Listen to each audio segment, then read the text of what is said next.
Hello, my name is Chris Woodruff. I'm a student at the University of Monticello, and this is my video presentation. We were asked to watch 3 different education clips on checking students' understanding and to create a video presentation stating what we learned, how we were impacted, and how we will incorporate these learnings into our own classrooms. Our first video was on Standardize the Format by Megan Ruler. The key learnings in this video were use repetition on the new concepts, especially vocabulary. Have the students repeat it after you. Give multiple examples of how this new information can be used. And while you're doing this, you need to walk around the classroom consistently checking the work and guiding the students towards the right direction if they do not understand. You're constantly observing the student for understanding as you're going through this work. The way it impacted my thinking is it showed that it is very important to observe students through understanding throughout a lesson. In the text, it states that the observation provides teachers with real-time data and it allows the teacher to respond quickly to more complex ideas and to format thinking. It gives more information of students' knowledge than questioning alone. As a teacher, it is important to circulate the classroom and to check understanding all the time. What I took away from this was standardize the format strategy means designing materials and space so that you're looking in the same consistent place every time for the data that you need. In my classroom, I plan to use this strategy daily to check the students' understanding. As a teacher, I will be active in the class and giving guidance towards the end goal. I will give students the same packet or the same journal format so I can check understanding more efficiently.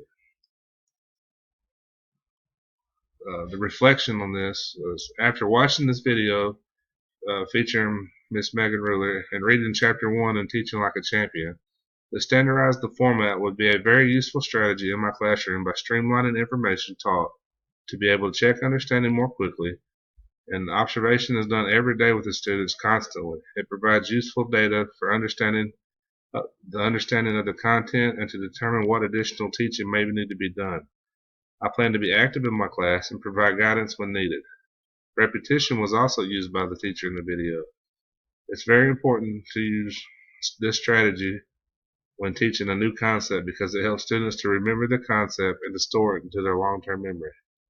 I will be teaching special ed, so more repetitions the better. Our second clip was by Hillary Lewis over affirmative checking. The key learnings from this video was the teacher checked if the student was correct in the concept before moving on to independent work. This teacher was very organized on how she checked for the word. She had one problem on a sticky note that she provided to each of these students to see if they understood the concept of what they were learning. And she used the positive talk and encouraged students to complete the task. It's very important to make learning and education fun for the students.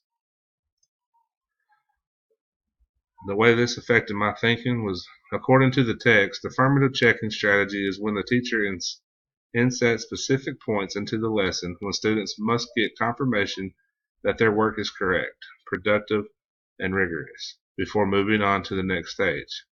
I feel like this is a good idea to check every student's understanding quickly over what has been taught before you move on to independent work.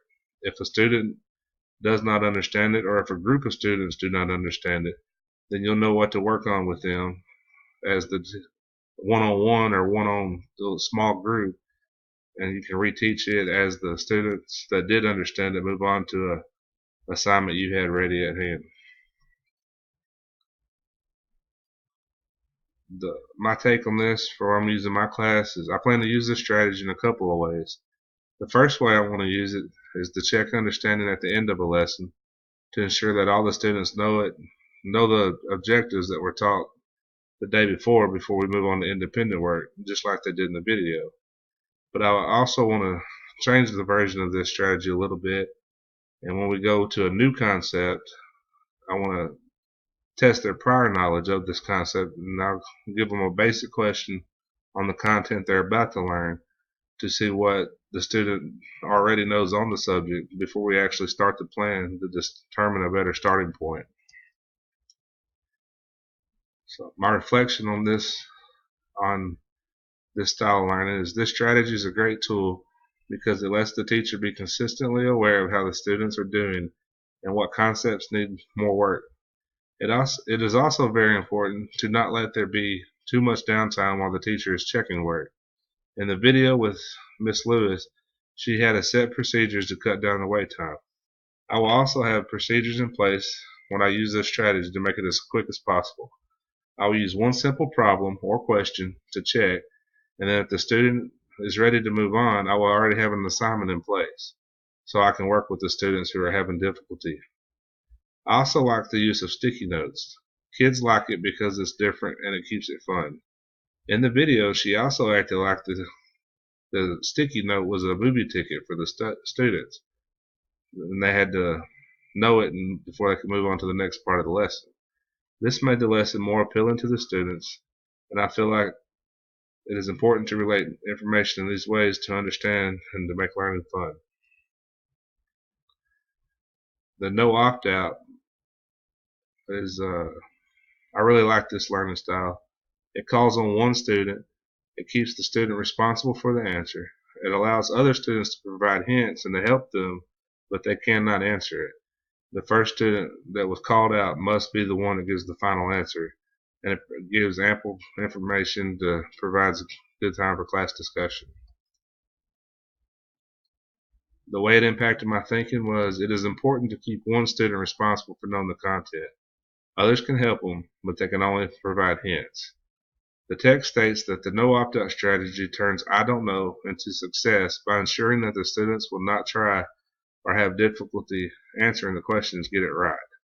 This strategy also provides students with confidence because this is done in a positive classroom environment, and it eventually will build their confidence up in them because they are providing the right answers. The takeaway I got from this was I plan on using this strategy a lot in my classroom. It makes the student take ownership of the information. If students know that I'm not going to just move on past them and not let them answer, they're more likely to stay engaged in the lesson. The text states that this strategy even helps reluctant students take responsibility for learning. It also helps the students that truly do not know the answer because it rehearses success, which will boost their confidence and then help them understand the content. My reflection on this is I really do like this strategy and I plan on using it a lot. It is effective in making students have responsibility in their own learning.